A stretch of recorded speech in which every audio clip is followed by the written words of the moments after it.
ಆ ಮಠವನ್ನು ಕಟ್ಟಬೇಕು. ಭಾಳ ಸಣ್ಣ ಊರು, ಅಲ್ಲಿ ಇರ್ತಕ್ಕಂಥ ಭಾಳ ಸಣ್ಣ ಜನಸಂಖ್ಯೆ, ಒಂದೇ ಒಂದು ವಾರ್ಡ್, ಸಣ್ಣದೊಂದು ವಾರ್ಡ್, ಬಹುತೇಕ ಇಂಚಲದ ಒಂದು 4 ಅಂಶ ಭಾಗದ ಸಣ್ಣ ಊರು. ಅದು ನನ್ನ ಊರು ಕೂಡ, ನನ್ನ ಹುಟ್ಟಿದ ಊರು. ಹಾಗಾಗಿ ನಾವು ಅವತ್ತು ಜಿಲ್ಲಾ ಪರಿಷತ್ತಿನ ಸದಸ್ಯನಾಗಿದ್ದೆ. ಮುಂದೆ ಅಜ್ಜರ ಆಶೀರ್ವಾದದಿಂದ ಬ್ಯಾಡಗಿ ಶಾಸಕನಾಗಿ, ಮತ್ತೆ ನಾನು ಕಂಡೇರಾಯನಹಳ್ಳಿಯಿಂದ ಹಾವೇರಿಗೆ ಬಂದು ಹಾವೇರಿಯಲ್ಲಿ ಶಾಸಕನಾಗಿ ನಾನು ಅಲ್ಲಿನ ಕೂಡ ಮುಜರಾಯಿ ಮಂತ್ರಿಯಾಗಿ ಅವಕಾಶ ಮಾಡಿದ ಸೌಭಾಗ್ಯ ಅದೆಲ್ಲವೂ ಸಿಕ್ಕಿದ್ದು ಅಜ್ಜರಿಂದ ಅಂತ ಹೇಳಲಿಕ್ಕೆ ನನಗೆ ತುಂಬ ಖುಷಿ ಆಗುತ್ತೆ. ಅಂಥ ಒಂದು ಊರಿನಲ್ಲಿ ನಾವು ಮಠ ಕಟ್ಟಬೇಕು ಅಂತ ಸಂಕಲ್ಪ ಮಾಡಿಕೊಂಡಂಥ ಸಂದರ್ಭದಲ್ಲಿ ಈ ಹುಬ್ಬಳ್ಳಿಯಲ್ಲಿ ಹೇಗೆ ಮಠ ಇದನ್ನು ಹಾಗೆ ಕಟ್ಟಬೇಕು, ಅಂಥದ್ದೇ ಕಲ್ಲು ಅಂಥದ್ದೇ ಇದರಿಂದ ಕಟ್ಟಬೇಕು ಅಂತೇಳಿ ಮಠವನ್ನು ಕಟ್ಟಿದ್ವಿ. ಕಟ್ಟಿದ ನಂತರ ಅಜ್ಜಾರ ಶಿವಕುಮಾರ, ಬೀದರಿನ ಶಿವಕುಮಾರ ಸ್ವಾಮಿಗಳನ್ನು ಕರೆದದ್ರ ಉದ್ಘಾಟನೆ ಮಾಡಬೇಕು ಅನ್ನೋ ಸಂದರ್ಭದಲ್ಲಿ ನಮ್ಮ ಈಗಿನ ಧಾರವಾಡದ ಉಸ್ತುವಾರಿ ಸಚಿವರಾದಂಥ ಸಂತೋಷ್ ಲಾಡ್ರವರ ಒಂದು ಹೆಲಿಕಾಪ್ಟರ್ನ ಕೂಡ ತಗೊಂಡು ಹೋಗಿ ಅಜ್ಜರನ್ನ ಅದರೊಳಗೆ ಕುಂದಿರಿಸಿ ಹೆಲಿಕಾಪ್ಟರಿನ ಮುಖಾಂತರವಾಗಿ ಅದಕ್ಕೆ ಪುಷ್ಪಾರ್ಚನೆ ಮಾಡತಕ್ಕಂಥ ಅವಕಾಶನೂ ಕೂಡ ಸಿಕ್ಕಿತ್ತು. ಅದಾದ ನಂತರ ನಾನು ಒಂದು ದಿವಸ, ಅವಾಗಿನ್ನೂ ನಾನು ಶಾಸಕನಾಗಿರಲಿಲ್ಲ, ಶಾಸಕನಾಗಿದ್ದೆ ಮತ್ತು ಮಾದರಿಯಾಗಿದ್ದೆ. ಅದಾದ ನಂತರ ಒಂದು ಸರಿ ನಾನು ಅಜ್ಜರು ಪ್ರತಿ ವರ್ಷವೂ ವೇದಾಂತ ಪರಿಷತ್ತು ನಮ್ಮೂರಿನಲ್ಲಿ ಮಾಡುವ ಸಂದರ್ಭದಲ್ಲಿ ನನಗೆ ಅವತ್ತು ಜಾತ್ರೆನೂ ಇತ್ತು. ಅಜ್ಜರು ನನಗೆ ಕರೆ ಹೇಳಿದ್ರು, ನೀನು ಬೆಂಗಳೂರಿಗೆ ಹೋಗು. ಯಾಕಂದ್ರೆ ಅಂತ, ಇಲ್ಲ ನೀನು ಬೆಂಗಳೂರಿಗೆ ಹೋಗು, ನಿನಗೆ ಅಲ್ಲಿ ಕರೀತಾರ, ನೀನು ಕರೆದಾಗ ಅಲ್ಲಿ ಇರಬೇಕು, ನೀನು ಬೆಂಗಳೂರಿಗೆ ಹೋಗ್ಬೇಕು ಅಂದರು. ಇಲ್ಲ ಜನ, ನಾನು ಜಾತ್ರೆ ಮುಗಿಸ್ಕೊಂಡು ಹೋಗ್ತೇನೆ, ನಾನೇನು ಬೆಂಗಳೂರಿಗೆ ಹೋಗಲ್ಲ ಅಂತ ಅಂದೆ. ಇಲ್ಲ, ನಾನು ಹೇಳಕತ್ತೇನೆ, ನೀನು ಹೋಗು ಅಂತ. ಆಯಿತು ಅಂತ ಹೇಳಿ ನಾನು ಬಸ್ನಲ್ಲಿ ಹತ್ಕೊಂಡು ಬೆಂಗಳೂರಿಗೆ ಹೋದೆ. ಶಾಸಕನಾಗಿದ್ದೆ. ಬೆಂಗಳೂರಿಗೆ ಹೋದಾಗ ಸಾಯಂಕಾಲ ಮುಖ್ಯಮಂತ್ರಿಗಳು, ಈಗಿನ ಮುಖ್ಯಮಂತ್ರಿಗಳು ಆಗ ಮುಖ್ಯಮಂತ್ರಿಗಳಾಗಿದ್ದರು ಸಿದ್ದರಾಮಯ್ಯನವರು, ಅವ್ರು ನನಗೊಂದು ಫೋನ್ ಮಾಡಿದರು. ರುದ್ರಪ್ಪ, ನಿನಗೆ ನಾಳೆ ಕ್ಯಾಬಿನೆಟ್ ರಚನೆ ಆಗ್ತೈತಿ, ನಿನಗೆ ಮಂತ್ರಿ ಮಾಡ್ತೀವಿ, ಅದಕ್ಕೆ ನೀನು ಬಾ ಅಂತ ಹೇಳಿದ್ರು. ನಾನು ಎಂದೂ ಹೋಗಿ ಮುಖ್ಯಮಂತ್ರಿಗಳಿಗೆ ಕೇಳಿ ನನಗೆ ಮಂತ್ರಿ ಮಾಡ್ರಿ ಅಂತ ಒಂದು ದಿವಸನೂ ನಾನು ಅವ್ರಿಗೆ ಭೇಟಿಯಾಗಿಲ್ಲ, ನನಗೆ ಹೇಳೂ ಇಲ್ಲ. ಇದ್ದಕ್ಕಿದ್ದಂಗೆ ನಾನು ಬೆಂಗಳೂರಿಗೆ ಹೋದಾಗ ಅವ್ರು ಫೋನ್ ಮಾಡಿ ಹೇಳ್ತಾರೆ, ನೀನು ಹೋಗು. ಇಲ್ಲಿ ಅಜ್ಜ ಜಾತ್ರೆ ಮಾಡೋದು ಬಿಡಿಸಿ ನನಗೆ ಹೇಳಿದ್ರು, ನೀನು ಅಲ್ಲಿಗೆ ಹೋಗು ಅಂತೇಳಿ.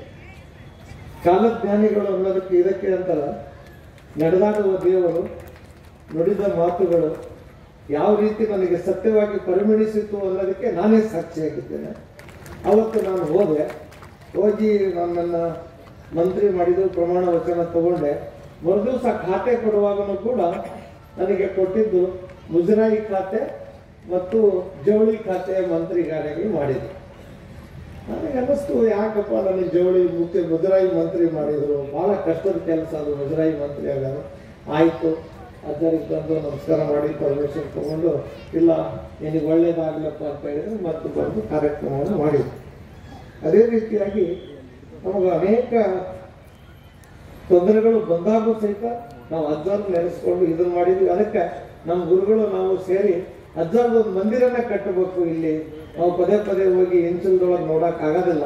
ಅದಕ್ಕೆ ಅಜ್ಜಾರ್ದೊಂದು ಮಂದಿರ ಕಟ್ಟಬೇಕು ಅಂತ ಒಂದು ಕಡೆ ಗಾಯತ್ರಿ ಮಂದಿರ, ಒಂದು ಕಡೆ ಅಜ್ಜಾರ ಮಂದಿರ, ನಡುವೆ ಸಿದ್ಧಾರೂಢರ ಮಂದಿರ ಈಗಾಗಲೇ ಮಾಡಿ, ನಾವು ಈಗಾಗಲೇ ಪರಮ ಪೂಜ್ಯ ಗುರುಗಳ ಮೂರ್ತಿಯನ್ನು ಅನಾವರಣ ಮಾಡಿ ನಾವು ಈ ಕಾರ್ಯಕ್ರಮದಲ್ಲಿ ಭಾಗಿಯಾಗಿದ್ದೇವೆ. ನಿಮ್ಮ ಎದುರಿಗೆ ನಿಂತು ಮಾತಾಡ್ತಿದ್ದೇವೆ. ಏನೂ ಇಲ್ಲದಂಥ ಒಂದು ಸಣ್ಣ ಹಳ್ಳಿಯಲ್ಲಿ ಇಂಥ ಒಂದು ದೊಡ್ಡ ಮಠ ಕಟ್ಟಿದ್ವಿ. ಮುಂದೆ ನಾನು ಮಂತ್ರಿ ಆದೆ, ರಾಜ್ಯದ ಮಂತ್ರಿ ಆದ ತಕ್ಷಣ ಮತ್ತೆ ನಾನು ಅಲ್ಲಿ ಭಾಳಷ್ಟು ಯಾತ್ರಿ ನಿವಾಸ ಅವು ಇವು ಎಲ್ಲವನ್ನು ಕೂಡ ಬೆಳೆಸಿ ಮಾಡಿ ಇಂಥ ಒಂದು ಪವಾಡ ನಡೆದಿದ್ದು ಅಜ್ಜವರ ಸಮ್ಮುಖದಲ್ಲಿ ನಾನು ಹೇಳಲಿಕ್ಕೆ ಭಾಳ ಸಂತೋಷವಾಗ್ತದೆ. ಅಂತ ನಡೆದಾಡುವ ದೇವರು ಅನೇಕ ಮಠಗಳನ್ನು ಸ್ಥಾಪನೆ ಮಾಡಿ ಇವತ್ತು ನಮ್ಮ ಇನ್ನೊಂದು ಆಸೆ ಏನಿದೆ ಅಂದರೆ, ಅಲ್ಲಿ ಏನು ಸಿದ್ಧಾರೂಢ ಸಂಪ್ರದಾಯದ ಪ್ರಕಾರ ನಡೆಯುವ ಒಟುಗಳಿಗೆ ಅಲ್ಲಿ ಒಂದು ಪಾಠಶಾಲೆಯನ್ನು ಮಾಡಬೇಕು ಅನ್ನುವ ಉದ್ದೇಶವನ್ನು ಕೂಡ ನಮ್ಮ ಗುರುಗಳು ಈಗಾಗಲೇ ಆಶೀರ್ವಚನ ಮಾಡಿದ್ದಾರೆ, ನಮ್ಮ ಗುರುಗಳು ಆಶೀರ್ವಾದ ಮಾಡಿದ್ದಾರೆ. ಅಂಥದ್ದನ್ನು ಕೂಡ ಮಾಡತಕ್ಕಂಥ ಅವಕಾಶ ಸಿಕ್ಕಿದ್ದು ನನ್ನ ಪೂರ್ವ ಜನ್ಮದ ಪುಣ್ಯ. ಮತ್ತೊಂದು ಸಿದ್ಧಾರೂಢರ ಶಿಷ್ಯರಾದಂಥ ಗುಬ್ಬಿನಾರಾಯಣ ಸ್ವಾಮಿಗಳು, ನಾನು ಒಂದ್ಸಲ ಮಠಕ್ಕೆ ಹೋಗಿದ್ದೆ. ನಾನು ಸಣ್ಣ ಹುಡುಗ ಇದ್ದೆ. ನಾನು ಸಣ್ಣ ಹುಡುಗ ಇದ್ದಾಗ ನಮ್ಮ ತಾಯಿ ಬೀಬಿನ ಹಾಲು ತಗೊಂಡು ಅಲ್ಲಿ ಮಠಕ್ಕೆ ಕಳಿಸ್ತಿದ್ಲು. ಆ ಸ್ವಾಮಿಗಳು ನನಗೆ ಒಂದ್ಸಲ ಕೇಳ್ತಾರೆ, ಇಲ್ಲ ನನ್ನ ಶಿಷ್ಯ ಒಬ್ಬ ನಾನು ಇದ್ದ, ಅವ್ನು ನಂತಂದವ್ರು ಯಾರಾದರೂ ಇದ್ದಾರ ಅಂತ ಕೇಳಿದ್ರು. ನಾನು ಹೇಳಿದೆ ಅದರ ಅವ್ರು ಬರೀ ಮೊಮ್ಮಗ, ನಾನು ನಮ್ಮ ಅಜ್ಜರ ಬರೀ ಮೊಮ್ಮಗ ಅಂತ ಹೇಳಿದೆ. ಇಲ್ಲ ನಾನು ಒಂದ್ಸರಿ ಆ ಮನೆಗೆ ಬರಬೇಕಲ್ಲ, ನಾನು ಕರ್ಕೊಂಡು ಹೋಗ್ಬೇಕು ಅಂತ ಹೇಳಿದ್ರು. ನಮ್ಮ ಮನೆಗೆ ಬಂದು ನಮ್ಮ ತಾಯಿ ತಂದೆಯನ್ನು ಕೇಳಿದೆ, ನಾನು ಅಜ್ಜರು ಹಿಂಗೆ ಹೇಳಿದಾರೆ, ನಾನು ಕರ್ಕೊಂಡು ಹೋಗ್ರಿ ಅಂತ ಹೇಳಿದ್ದಾರೆ ಅಂತ ಹೇಳಿ. ಸಿದ್ಧಾರೂಢರ ಜೊತೆಗೆ ನಮ್ಮ ಅಜ್ಜನ ಕಾಕ ಅವರ ಶಿಷ್ಯರಾಗಿ ಕೆಲಸ ಮಾಡಿದ್ರು. ಮುಪ್ಪಿನಾರರ ಜೊತೆಗೂ 5ನೇ ಮಠದಲ್ಲಿ ಇತ್ತು. ಆವಾಗ ಅವರು ಬಂದಾಗ ಅದನ್ನು ಕರ್ಕೊಂಡು ಬರೋಕ್ಕೆ ಆಗಲಿಲ್ಲ. ಅವತ್ತು ಅಜ್ಜರು ಒಬ್ಬ ಸ್ವಾಮಿನ ಕರ್ಕೊಂಡು ಬರ್ಲಿಕ್ಕೆ ಆಗದೇ ಇದ್ರು. ಇವತ್ತು ನಾವು ಅಲ್ಲೊಂದು ದೊಡ್ಡ ಮಠ ಮಾಡಿ ವೇದಾಂತ ಪರಿಷತ್ತನ್ನು ಪ್ರತಿ ವರ್ಷನೂ ನಡೆಸಿ ಸಾಮೂಹಿಕ ಮದುವೆಗಳನ್ನು ಕೂಡ ಮಾಡಿ, ಇನ್ನೊಂದು ಆಸೆ ಇದೆ, ಸಿದ್ಧಾರೂಢರು ನಿಂತಂಥ ಮೂರ್ತಿಯನ್ನು ಕೂಡ ಮಾಡಿಸ್ಬೇಕು ಮುಂದಿನ ದಿನಗಳಲ್ಲಿ ಅಂತ. ಅದನ್ನು ಕೂಡ ಈ ಒಂದು ಅಜ್ಜರ ಆಶೀರ್ವಾದದಲ್ಲಿ ಮಾಡಬೇಕು ಮತ್ತು ಅನೇಕ ವೇದಾಂತ ಪಾಠಶಾಲೆಯನ್ನು ಪ್ರಾರಂಭ ಮಾಡಬೇಕು. ಹಲವಾರು ಯೋಜನೆಗಳನ್ನು ಅಜ್ಜರ ಒಂದು ಆಶೀರ್ವಾದದಿಂದ ನುಡಿದ ನುಡಿಗಳೇ ನಮಗೆ ವೇದ ವಾಕ್ಯಗಳು. ಅಂಥ ಗುರುಗಳನ್ನು ಪಡೆದಿದ್ದೇವೆ. ಅಂಥ ಗುರುಗಳ ಒಂದು ಸಮ್ಮುಖ. ಮೊನ್ನೆ ತಾನೇ ಸಿದ್ಧಾರೂಢರ ಒಂದು ಹುಟ್ಟಿದ ಸ್ಥಳ ಚಳಕಾಪುರದಿಂದ ನಾನು ಗುರುಗಳು ಕೂಡ ಅಲ್ಲೇ ಇದ್ದರು.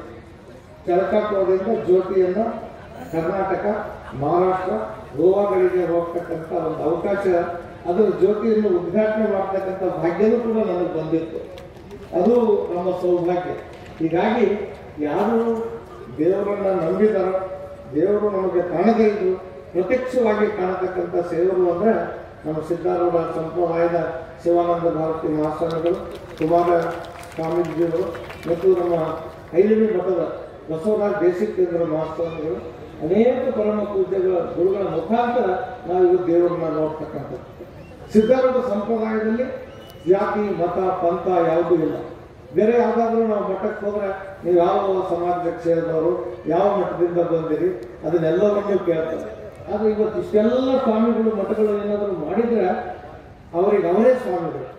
ಅವರು ಯಾರು ಪಟ್ಟಾಭಿಷೇಕ ಮಾಡಿಲ್ಲ, ವೇದೋಪದೇಶಗಳನ್ನು ಹೇಳಿಲ್ಲ, ಅವರಿಗೆ ಅವರೇ ಸ್ವಾಮಿಗಳಾಗಿ ಇವತ್ತು ಮಠಗಳನ್ನು ಸ್ಥಾಪಿಸಿ ಸಿದ್ಧಾರೂಢರ ಸಂಕಲ್ಪಗಳನ್ನು ಈಡೇರಿಸ್ತಕ್ಕಂಥ ಕೆಲಸವನ್ನು ಮಾಡ್ತಕ್ಕಂಥ ಮಠಗಳಲ್ಲಿ, ಜಾತ್ಯತೀತ ಮಠಗಳ ಕೆಲಸವನ್ನು ಮಾಡ್ತಕ್ಕಂಥ ಸಿದ್ಧಾರೂಢರ ಸಂಪ್ರದಾಯದಲ್ಲಿ ಪರಮ ಪೂಜ್ಯ ಗುರುಗಳು ಇವತ್ತು 85 ವಸಂತಗಳನ್ನು ಪೂರೈಸಿದ್ದಾರೆ.